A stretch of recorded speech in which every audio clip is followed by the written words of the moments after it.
कक्षा में सबके सामने मैंने अपनी डेस्क पार्टनर को गले लगाया और उसे आंसुओं से भरी आंखों के साथ चूम लिया। अपने पिछले जीवन में मुझे टर्मिनल कैंसर हुआ था, लेकिन किसी ने मेरी परवाह नहीं की। मेरी पत्नी ने मेरे मरने से पहले ही मुझ पर मुकदमा कर दिया था, सिर्फ इसलिए कि उसे ज्यादा विरासत मिल सके। जीवन के आखिरी पल तक मुझे पता था कि मैंने एक अनमोल लड़की को खो दिया है, जियामुक्सी। उसकी डायरी मेरे बारे में बातों से भरी थी। उसने मेरे लिए बिना कुछ मांगे अपनी बोन मैरो तक दान कर दी, लेकिन वह भी मेरे जाने को नहीं रोक पाई। जब मैंने फिर से आंखें खोलीं तो मैंने देखा कि नाजुक नैन नक्श वाली एक लड़की मुझे चमकती आंखों से देख रही है। उस जाने पहचाने चेहरे को देखकर मैं अपने दिल की तड़प को रोक नहीं पाया। मैंने उसके कंधे पकड़े और अचानक उसे चूम लिया। उस पल पूरी कक्षा दंग रह गई। जिमुक्सी ने अपनी आंखें चौड़ी की, वह शर्मा गई और फिर उसने मुझे एक मानक जूडो दांव लगा दिया। मैं भारी होकर जमीन पर गिर पड़ा। पीठ के दर्द ने मुझे पूरी तरह से जगा दिया। बाकी साथियों के हैरान चेहरों को देखकर और उसे अब बोर्ड पर देखकर मैं अंततः एक निष्कर्ष पर पहुंचा। मेरा पुनर्जन्म हुआ है। मैं वर्ष 2000 में वापस आ गया हूं। मुझे स्पष्ट रूप से याद है कि इस साल जियामुक्सी 18 साल की हो रही है। मैं मुस्कुराए बिना नहीं रह सका, चूंकि भगवान ने मुझे एक और मौका दिया है। इस जीवन में मैं जियामुक्सी को फिर कभी नहीं खोऊंगा। उस समय लाल चेहरे वाली जियामुक्सी ने मेरी ओर घूरते हुए कहा, जी फेन, तुम्हारा दिमाग जंग खा गया है क्या? उसने मेरा हाथ पकड़ा और मुझे एक आर्म लॉक लगा दिया। बताओ, तुमने मेरा फायदा क्यों उठाया? मुझे तुरंत दर्द हुआ और मैं चिल्लाने लगा, पहले मुझे छोड़ो, इतने सारे लोग देख रहे हैं। जियामुक्सी ने चारों ओर देखा। वास्तव में पूरी कक्षा हमें देख रही थी। वह उन नजरों से असहज हो गई, इसलिए उसे मुझे छोड़ना पड़ा और गुस्से में बोली, अगर इतने लोग देख नहीं रहे होते तो मैं तुम्हें पक्का तोड़ देती। मैं उठा और अपनी कलाई सहलाने लगा। जियामुक्सी मेरी यादों वाली वही जानी पहचानी बचपन की दोस्त थी।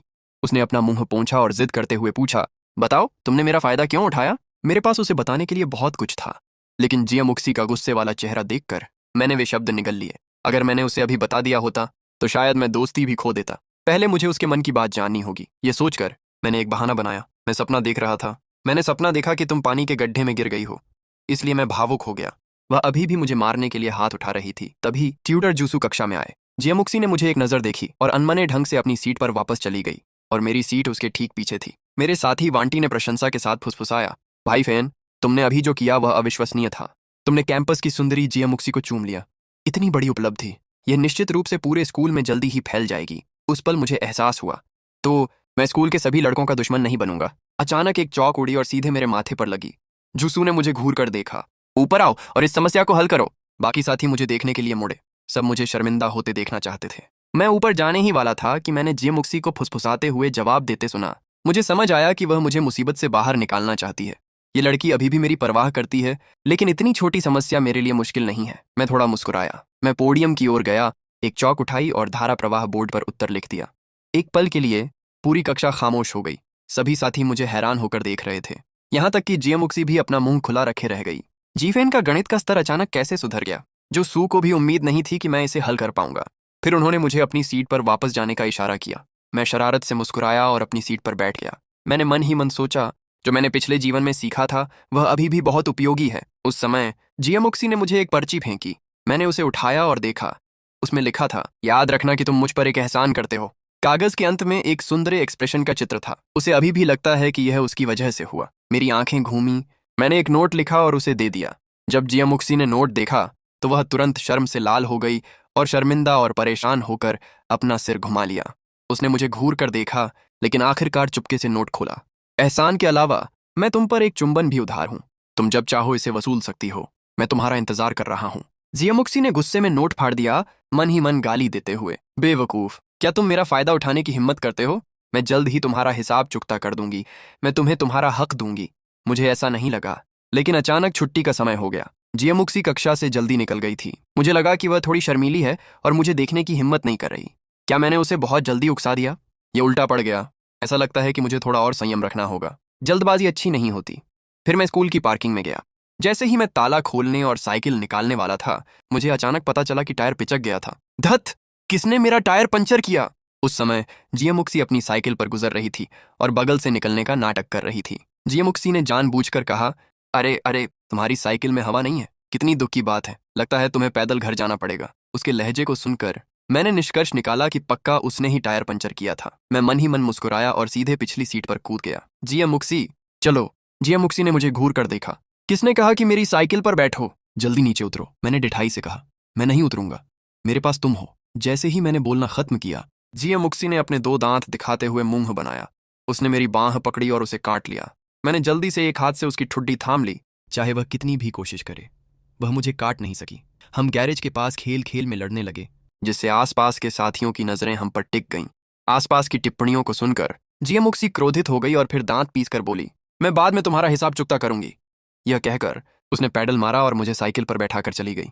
पिछली सीट पर बैठे हुए मेरा बायां हाथ धीरे से उसकी पतली कमर को सहला रहा था। ताजी वसंत की हवा मेरे चेहरे को छू रही थी। यह वर्ष 2000 का वसंत है। 2 सप्ताह में तुम्हारा 18वां जन्मदिन है।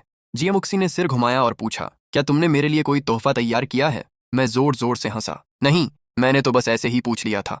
जीएम मुक्सी ने अचानक ब्रेक लगा दिया, यह सोचकर कि मैं गिर जाऊंगा, लेकिन मैंने दोनों हाथों से उसकी कमर को मजबूती से पकड़ लिया, जिससे हम दोनों कस गए।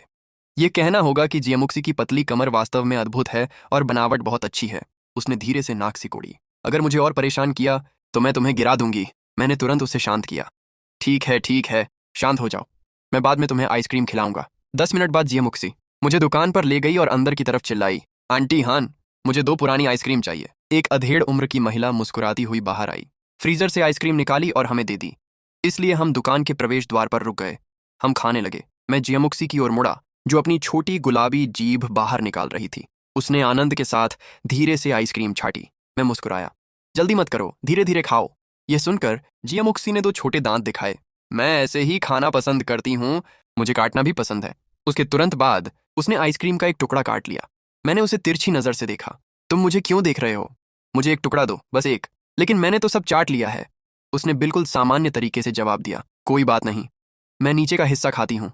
ठीक है, मैं तुम्हें एक टुकड़ा देती हूँ। मुझे उम्मीद नहीं थी कि जीएम मुक्सी ने 2 बड़े टुकड़े काट लिए। उसने आधी से ज्यादा खा ली, फिर चतुराई से मुस्कुराई, मुड़ी, साइकिल पर सवार हुई और भाग गई। मैं हाथ में बची आइसक्रीम के छोटे से टुकड़े को देखते हुए अपना मुंह खुला छोड़ गया और चिल्लाया, जीएम मुक्सी रुको। मैं जल्दी ही इमारत के गलियारे में उसके पास पहुंच गया। मैंने तेज कदम बढ़ाए और उसे रोक लिया। मैं शरारत से मुस्कुराया, मेरी आइसक्रीम खाने के बाद क्या तुम अभी भी भागना चाहती हो? जीएम मुक्सी ने अपना सिर उठाया और मुझे घूर कर देखा। तुम क्या करना चाहते हो? मैंने अपना दाहिना हाथ बढ़ाया। मैंने उसे दीवार के सहारे रखा। हम बहुत करीब थे। हम लगभग एक दूसरे की सांसें महसूस कर सकते थे। मैंने अपनी आंखें सिकोड़ी और पूछा, बताओ तुम मुझे कैसे मुआवजा दोगी? जीएम मुक्सी ने मुंह बनाया, आज तुमने मेरा फायदा उठाया है। मैंने अभी तक तुमसे हिसाब नहीं मांगा है। मैंने उसके खूबसूरत चेहरे और उसके लाल रसीले होंठों को देखा और थोड़ा हैरान रह गया। उस पल जीएम मुक्सी ने अचानक अपनी आंखें बड़ी कर लीं। तुम्हारी माँ आ गई हैं। क्या तुम अभी भी मुझे बेवकूफ बनाने के लिए वह चाल इस्तेमाल करना चाहते हो? मैं तुम पर विश्वास नहीं करती। जैसे ही मैंने बोलना खत्म किया, मैंने अपनी माँ को गले लगा लिया। मेरी माँ दंग रह गई। फिर उसने मेरे कान पकड़े और पूछा, लड़के, क्या तुम फिर से बाहर मुसीबत में पड़ गए हो? मैं दर्द के बावजूद मुस्कुराया और कहा, मैं मुसीबत में नहीं पड़ा। तुम्हें जीएम मुक्सी से पूछने की जरूरत नहीं है। जीएम मुक्सी ने आहत होने का नाटक किया और कहा, मैडम, उसने मुझे परेशान नहीं किया। मेरी माँ ने तुरंत अपनी भौहें सिकोड़ी। अच्छा, तुम फिर से सिक्सी को परेशान कर रहे हो। सिक्सी, डरो मत, मैं घर पर उसे देख लूंगी। ठीक है मैडम, तो मैं चलती हूँ, जीएम मुक्सी ने चमकती हुई मुस्कान के साथ कहा और सीढ़ियों पर दौड़ गई। मुझे उम्मीद नहीं थी कि आखिर में जीएम मुक्सी ने मेरे साथ खेल खेल दिया।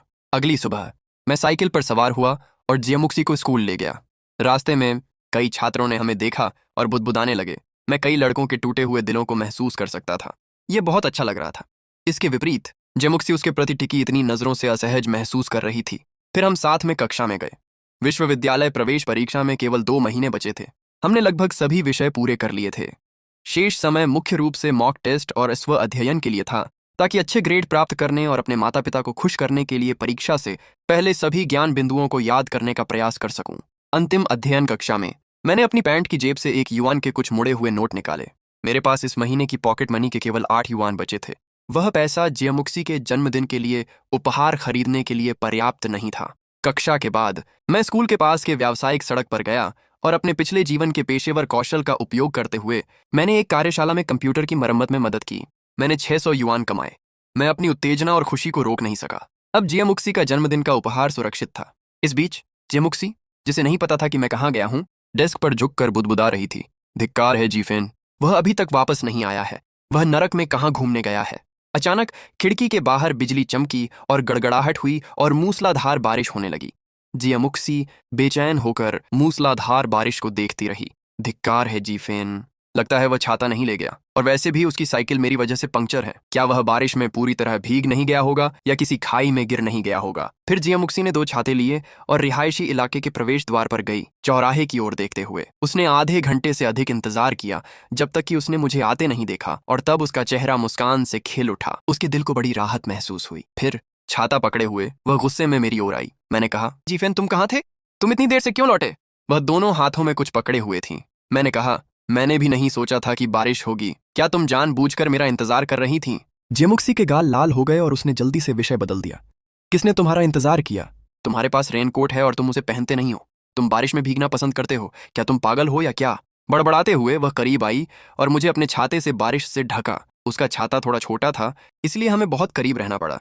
पूरी तरह से ढके रहने के लिए मैं उससे निकलने वाली ताजगी भरी खुशबू को सूंघ सकता था। डांट खाने के बावजूद मुझे बहुत अच्छा लगा। क्या वह मेरी परवाह करती थी? इस लड़की का मुंह सख्त है, लेकिन दिल नरम है। जियामुक्सी थोड़ी और करीब आई और उसने मेरे हाथों में पकड़े रेनकोट को देखा। रेनकोट में तुम क्या लिए हो? मैं शरारत से मुस्कुराया। थोड़ी देर में तुम्हें पता चल जाएगा। जब हम छज्जे के नीचे पहुंचे तो मैंने रेनकोट उठाया और 1.30 मीटर ऊंचा एक गुलाबी सुअर का खिलौना जियामुक्सी की आंखों के सामने आ गया। जन्मदिन मुबारक हो। जियामुक्सी मुझे हैरान होकर देखती रही। वह खिलौना भीगने न पाए, इसके लिए बारिश में भीगते हुए वापस आ गई। उसका दिल आश्चर्य और भावनाओं से भरा था, मीठा महसूस कर रहा था। मैंने उसे देखा और मुस्कुराया। क्या तुम्हें यह रंग पसंद है? हाँ। क्या तुम्हें यह मॉडल पसंद है? हाँ। क्या मैं तुम्हें पसंद हूँ? पसंद हूँ। अचानक उसे एहसास हुआ और उसके गाल जल उठे। धिक्कार है जीफेन, फिर से मेरा फायदा उठा रहे हो।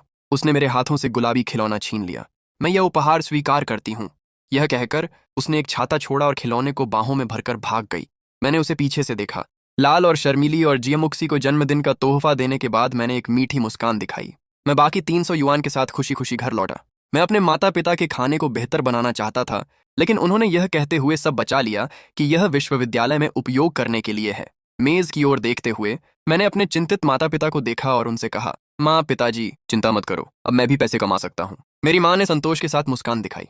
मेरा बेटा बड़ा हो गया है। माँ बहुत खुश है। लेकिन तुम्हारा मुख्य काम बस प्रवेश परीक्षा पास करना और एक अच्छे विश्वविद्यालय में प्रवेश लेना महत्वपूर्ण है। दूसरी ओर जियामुक्सी ने खिलौने को गले लगाया और मीठे दिल के साथ बिस्तर पर एक तरफ से दूसरी तरफ लुढ़क गई। धिक्कार है जीफेन, वह अपने कमरे में वापस क्यों नहीं आया? वह इतनी देर से खाना खा रहा है। उस समय मेरी आवाज खिड़की के बाहर से आई, शियोक्सी, जल्दी बाहर आओ। जियामुक्सी गुलाबी सुअर को गले लगाकर बिस्तर से उठी। वह खिड़की के पास गई। आज तुमने जो उपहार दिया उसके लिए अब से मैं तुम्हारी रक्षा करूंगी। मैं जूडो में ब्लैक बेल्ट 5वीं डैन हूं। अगर कोई तुम्हें परेशान करने की हिम्मत करेगा तो मैं उस पर अपनी तकनीकें लागू कर दूंगी। जियामुक्सी ने हल्का सा नाक सिकोड़ा, जबकि वह खिलौने को अभ्यास वस्तु के रूप में इस्तेमाल कर रही थी, कई तकनीकें अपना रही थी। इस दृश्य को देखकर मैं लार निगले बिना नहीं रह सका। निश्चित रूप से जियामुक्सी में हिंसक प्रवृत्तियां हैं। अगर उसने कभी ये तकनीकें मुझ पर इस्तेमाल की तो यह भयानक होगा। उस समय जियामुक्सी ने पूछा, गॉडफादर, तुम खिलौना खरीदने के लिए पैसे कहाँ से लाए? इतना बड़ा खिलौना पक्का बहुत महंगा रहा होगा। मैंने संक्षेप में बताया कि मैंने पैसे कैसे कमाए। जियामुक्सी शांत हो गई और उसकी आंखें चमक उठीं। मुझे उम्मीद नहीं थी कि तुम इतने कुशल होगे। तुम भी कर सकते हो, लेकिन कोई शर्त होनी चाहिए। ये सुनकर जियामुक्सी दंग रह गई। गुलाबी सुअर की गर्दन पकड़ी और उसे गुस्से में ऊपर उठाया। तुम मुझ पर शर्तें लगाने की हिम्मत करते हो? मैं गठबंधन की बॉस हूँ। निश्चित रूप से यह चुड़ैल उकसाने लायक नहीं है। शांत शांत, मैं बस मजाक कर रहा था। अगर तुम सीखना चाहती हो तो मैं बिना शर्त सिखाऊंगा। जियामुक्सी ने गुलाबी सुअर को नीचे किया और संतुष्ट होकर कहा, अब यह बेहतर है। मुझे रुमाल से नाक पोंछते हुए देखकर वह हैरान रह गई। क्या तुम्हें सर्दी तो नहीं लग गई? मैं अपनी नाक पोंछ रहा था और मुस्कुराया। कुछ नहीं है, बस बारिश में भीग गया था और ठंडा हो गया। सोने से ठीक हो जाएगा। धिक्कार है जीफेन, मुझे उपहार खरीदने के लिए तुम बीमार पड़ गए। तुम सच में एक मूर्ख हो, तो जल्दी सो जाओ। ये कहने के बाद जियामुक्सी ने पर्दा बंद कर दिया। डेस्क के सामने बैठी वह अभी भी चिंता करना बंद नहीं कर सकी। अगर जीफेन सर्दी की दवा नहीं लेगा तो उसे रात में बुखार हो जाएगा, और अगर उसे बुखार हुआ और उसका दिमाग खराब हो गया तो मैं क्या करूंगी? अगर उसका दिमाग खराब हो गया तो क्या वह पागल नहीं हो जाएगा? अगर वह पागल हो गया तो वह अपनी देखभाल कैसे कर पाएगा? और अगर वह अपनी देखभाल नहीं कर सका और उसे कुछ हो गया तो क्या वह मर नहीं जाएगा? भगवान, परिणाम बहुत गंभीर होंगे। इसलिए वह सर्दी की दवा लेने गई। जियामुक्सी ने कपड़े टांगने वाली छड़ी ली और हमेशा की तरह मेरी खिड़की को छूने गई। आलसी, जल्दी उठो, अगर तुम नहीं उठे तो देरी हो जाएगी। मैं उनींदी आंखों के साथ खिड़की पर दिखाई दिया। चलो, जियामुक्सी ने मुझे जल्दी की। क्या आलस है? जल्दी अपना चेहरा धो और दांत साफ करो। रुको, मैं तुम्हारे लिए कुछ स्वादिष्ट खाना लाई हूं। लेकिन वह चिंता के साथ पूछना नहीं भूली, तुम कैसे हो? क्या तुम बेहतर महसूस कर रहे हो? मैंने अंगड़ाई ली और मुस्कुराया। बहुत बेहतर, तुम्हारी कल रात की दवा की वजह से। शुक्रिया जियामुक्सी। उसने अपनी छाती पर थपथपाया। कोई बात नहीं, मैं इतनी वफादार हूँ। निकलते समय वह प्यार से बना नाश्ता ले जाना नहीं भूली। उसने मेरे घर का दरवाजा खटखटाया। थोड़ी देर बाद मैं बैग लेकर बाहर भागा। जियामुक्सी ने मुझे बाहर निकलते देखा और गर्व से नाक सिकोड़ी। फिर वह मुड़ी और सीढ़ियों से नीचे चली गई। मैं मन ही मन मुस्कुराया। वह मुझसे नाराज नहीं होगी। नीचे पहुंचने पर आकाश बस साफ होने लगा था। पूर्व में कुछ बहुत सुंदर आग के बादल थे। जियामुक्सी, देखो, वे बादल कीमती हैं। उसने ऊपर देखा और वह भी उन आग के बादलों से प्रभावित हो गई। उसने आह भरी। काश मेरे पास उनकी तस्वीर लेने के लिए फोन होता। तुम क्या सोच रही हो? कैमरे तस्वीरें ले सकते हैं, फोन नहीं। तुम बुखार के कारण बड़बड़ा रहे हो। जियामुक्सी की बेरहम चोट ने मुझे दंग कर दिया। सच है, आजकल के फोन वास्तव में तस्वीरें नहीं ले सकते। मैं मुस्कुराया। कौन जानता है, शायद भविष्य में ऐसे फोन हों जो तस्वीरें ले सकें। जियामुक्सी ने साइकिल की बाईं टोकरी की ओर इशारा किया। कौन जानता है। वैसे ये तुम्हारा नाश्ता है, भ्रमित मत होना। बाईं ओर वाला तुम्हारा है, दाईं ओर वाला मैं पहले ही खा चुकी हूं। मैं पिछली सीट पर बैठ गया और मुस्कुराया। क्या है, मैं बचपन से ही तुम्हारी बहुत सी चीजें खाता आया हूं। उदाहरण के लिए वे लॉलीपॉप जो तुमने पहले ही चूस ली थीं। ये सुनकर ग्युमुक्सी ने हैंडल बार छोड़ दिया और फिर बोली, तुम्हें अभी भी यह कहने की हिम्मत है? जल्दी नीचे उतरो। क्या तुम्हें उम्मीद है कि मैं तुम्हें स्कूल ले जाऊंगी? तुम बीमार की देखभाल नहीं कर सकते। यह सुनकर ग्युमुक्सी ने अपनी मुट्ठी भींच ली। एक पवित्र चरमराने की आवाज आई। बकवास बंद करो। क्या तुम मेरा डेथलॉक आजमाना चाहते हो? जैसे ही मैंने बात खत्म की, मैं जल्दी से अगली सीट पर चढ़ गया। अब जब मैं ठीक हो गया हूं तो बेहतर होगा कि मैं तुम्हें ले जाऊं। अगर मैं एक कदम और आगे बढ़ता तो पक्का तुम मुझ पर हाथ उठा देती। यह बेहतर है। गनीमत है कि तुम समझदार हो। ग्युमुक्सी गर्व से पिछली सीट पर बैठ गई। चलो छोटे पागल, मेरे प्यार को स्कूल ले जा रहा हूं। तैयार हो जाओ महारानी साहिबा, मजबूती से पकड़ो। ये सुनकर ग्युमुक्सी ने मेरी कमर में चुटकी काटी। दर्द से मैं तुरंत चिल्ला उठा। इस तरह हंसी मजाक के बीच वे स्कूल पहुंचे। दोपहर में शारीरिक शिक्षा की कक्षा में मैं ग्युमुक्सी के पास गया और कहा, तुम्हारी टांगें हाथी के पैरों जैसी दिखती हैं, मैंने कहा और मुड़कर दौड़ पड़ा। गुस्से में ग्युमुक्सी ने मेरा पीछा किया और हम दोनों सीधे दौड़ने लगे और कोर्ट के चारों ओर खेलने लगे। उस समय ग्युमुक्सी ने अपने प्यारे नुकीले दांत दिखाए और मुझ पर झपट्टी। बदबूदार यीफेन, मुझे अपनी जान दे दो। उसने मुझे एक घातक क्रॉस लॉक में फंसा लिया। एक ही झटके में उसने मुझे जमीन पर गिरा दिया और फिर मजबूती से अपने हाथों से मेरा सिर पकड़ लिया। मैं लगभग दम घुटने वाला था। मुझे छोड़ो, मैं मर रहा हूं। ग्युमुक्सी थोड़ी ढीली पड़ी। क्या तुम अभी भी ऐसा कहने की हिम्मत करते हो? हाँफते हुए। बदबूदार यीफेन, और फिर उसने मुझे लात मारकर दूर कर दिया। तुम बहुत नीच इंसान हो। तुमने मेरा टोफू चुराने की हिम्मत की। तुम बहुत बुरे हो। मैंने अपना पिछवाड़ा रगड़ा उठा और कहा, जल्दबाजी मत करो। जल्दबाजी एक राक्षस है। ग्युमुक्सी ने अपनी छोटी मुट्ठी रगड़ी और शरारत से मुस्कुराई। संघर्ष मत करो, दर्द जल्दी चला जाएगा। यह दृश्य देखकर मैं मुड़ा और भागा। ग्युमुक्सी भी जोर से चिल्लाई। पीछा शुरू हो गया। हम दोनों का हंगामा तुरंत सहपाठियों का ध्यान आकर्षित करने लगा। चेन जियाजिया ने हम दोनों को खेलते हुए देखा और एक प्यारी सी मुस्कान बिखेरी। वे वास्तव में विपरीत स्वभाव वाले एक जोड़े की तरह दिखते हैं। स्कूल के बाद हम साथ में साइकिल शेड में गए और मैं कुशलता से ग्युमुक्सी की साइकिल की पिछली सीट पर चढ़ गया। चलो छोटी सी और फिर मैंने धीरे से उसकी पतली कमर पकड़ ली। उसकी कमर वास्तव में पतली थी। मैं उसे छुटकी काटे बिना नहीं रह सका और अचानक उसने एक चीख छोड़ दी। ग्युमुक्सी जोर से हंस पड़ी। कितने बुरे हो बदबूदार यीफेन, मुझे परेशान करना बंद करो वरना मैं तुम्हें काट लूंगी। नहीं तो मैं तुम्हें घर वापस पैदल भेज दूंगी। मैंने ग्युमुक्सी की ओर देखा और पूछा, तुम्हारा वजन कितना है? मैं तुम्हें कपड़े खरीदना चाहता हूँ। तुम हमेशा यूनिफॉर्म पहनती हो, क्या तुम कुछ सुंदर नहीं पहनना चाहती? यह सुनकर ग्युमुक्सी ने जवाब दिया, बिल्कुल नहीं। बिना वजह पैसे खर्च मत करो। तुम्हें अभी भी कॉलेज के लिए पैसों की जरूरत है। मुझे तुम्हारे कुछ भी खरीदने की जरूरत नहीं है। यह सुनकर मैं दंग रह गया। यह लड़की परिवार में शामिल हुए बिना ही जानती है कि मेरे पैसे कैसे बचाने हैं। कितनी प्यारी है। चलते बात करते हुए वे जल्दी ही घर पहुंच गए। जब ग्युमुक्सी घर पहुंची तो वह अलमारी में घुस गई और सब कुछ उलट पुलट कर ढूंढने लगी। वह बुदबुदाई, मैं लड़का नहीं हूं। काफी देर ढूंढने के बाद उसे वाकई कोई सुंदर ड्रेस नहीं मिली। ग्युमुक्सी निराश होकर बिस्तर पर लेट गई। वह भी सुंदर ड्रेस पहनना चाहती थी, लेकिन वह अपने माता पिता से पैसे नहीं मांगना चाहती थी क्योंकि इससे परिवार पर बोझ बढ़ जाता। उसी समय ग्युमुक्सी की माँ अंदर आई और बोली, कल तुम्हारे पिता और मुझे बिजनेस ट्रिप पर जाना है। इन 3 दिनों में घर पर अपना ख्याल रखना। मैं बाद में यीफेन से कहूंगी कि वह कुछ दिनों के लिए तुम्हारे साथ रहने आए ताकि तुम दोनों पढ़ाई में एक दूसरे की निगरानी कर सको। ग्युमुक्सी पहले दंग रह गई, फिर हैरानी से चिल्लाई, क्या यीफेन मेरे साथ पढ़ने आ रहा है? उसके दिल में एक अजीब सी घबराहट हुई। उसके माता पिता घर पर नहीं थे, केवल वह और यीफेन घर पर थे। एक लड़का और एक लड़की अकेले। सिर्फ यह सोचकर ही उसे लगा कि उसके गाल गर्म हो रहे हैं।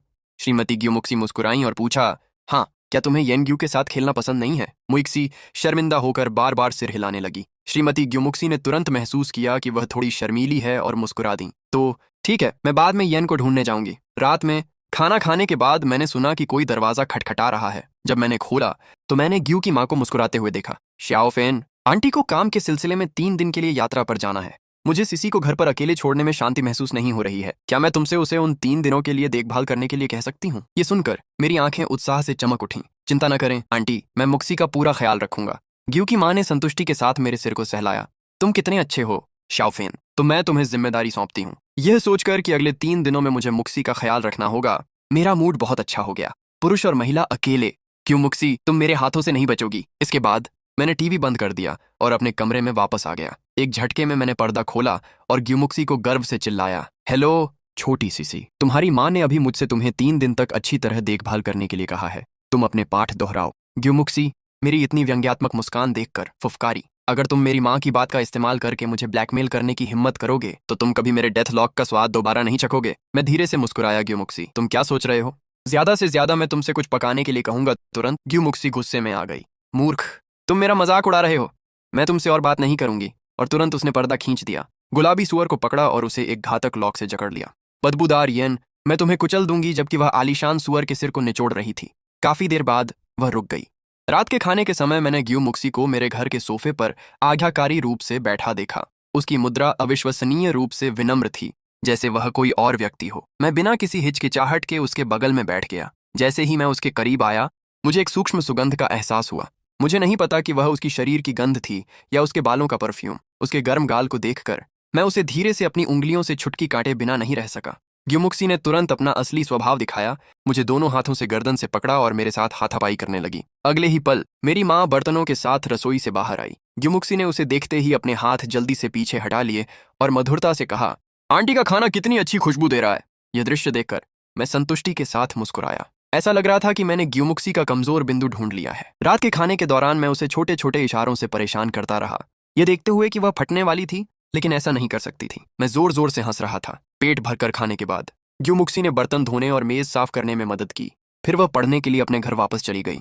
मैं अपना बैग लेने अपने कमरे में गया और ग्युमुक्सी के घर की ओर चला गया। लेकिन जैसे ही मैं अंदर गया, मैंने देखा कि ग्युमुक्सी कपड़े बदल रही थी। ग्युमुक्सी दंग रह गई। अरे बदबूदार येन, बिना बुलाए कैसे अंदर आ गए? और वह अपनी ओर दौड़ी।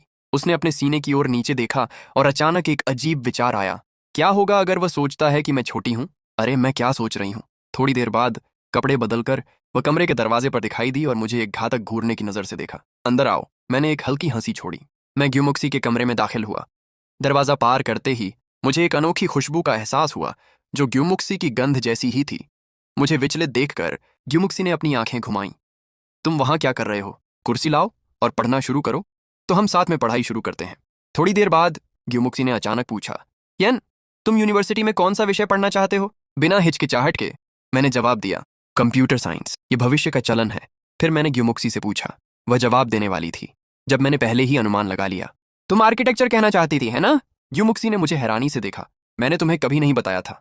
तुम्हें कैसे पता? रहस्यमयी लहजे में मैंने जवाब दिया, सच कहूं तो मैं भविष्य बताने का मास्टर हूं। भाग्य, 8 ट्राइग्राम, हस्तरेखा विज्ञान की कला, मैं सब कुछ जानता हूं। मुझे इतनी गंभीरता से बकवास करते देख ग्युमुक्सी हंसे बिना नहीं रह सकी। मैं हल्के से मुस्कुराया। अगर तुम मुझ पर विश्वास नहीं करती तो मुझे अपनी हथेली की रेखा देखने दो और तुम जान जाओगी। ग्युमुक्सी थोड़ी संशय में अपना दाहिना हाथ बढ़ाया। उस हाथ की त्वचा बर्फ जैसी सफेद थी, जिस पर गुलाबी स्पर्श था। मेरा दिल जोर से धड़क उठा और मैंने उसका हाथ अपने दोनों हाथों से पकड़ लिया। उसका हाथ मुलायम था, बिना हड्डियों के, चिकना और नाजुक, छूने में बहुत सुखद। मैंने अपनी आंखें सिकोड़ी और उसकी हथेली पर अपनी हथेली घुमाई। ग्युमुक्सी ने बेसब्री से कहा, बदबूदार येन, क्या तुम हाथ पढ़ना जानते हो या नहीं? मैंने एक उंगली अपने होंठों पर रखी। चुप रहो, मैं ध्यान केंद्रित कर रहा था। तुम्हारी हथेली की रेखाओं ने ग्युमुक्सी की जिज्ञासा जगा दी। तुमने क्या संकेत देखे हैं?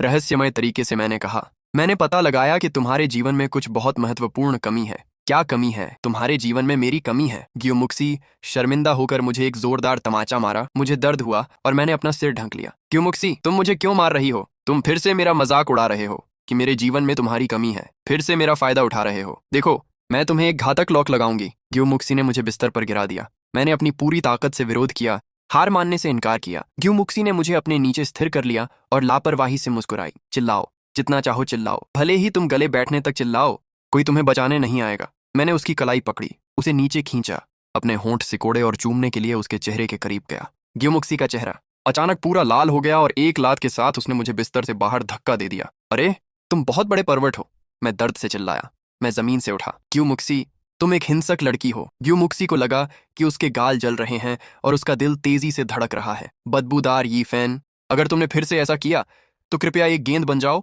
और कम से कम घर्षण के साथ लुढ़क जाओ। यह सुनकर मैंने अपने कंधे उचकाए। ठीक है, मैं बस तुम्हारा मजाक उड़ा रहा था। 1 घंटे बाद मैंने होमवर्क पहले पूरा कर लिया। ग्यूमुक्सी ने मुझे हैरानी से देखा। तुम इतने तेज कैसे हो सकते हो? मैंने उसे तिरछी नजर से देखा। ग्यूमुक्सी, क्या तुम अपने व्यक्त करने का तरीका नहीं बदल सकती? उदाहरण के लिए तुम कह सकती हो, तुम कितने बुद्धिमान हो। ग्यूमुक्सी ने संकेत समझ लिया।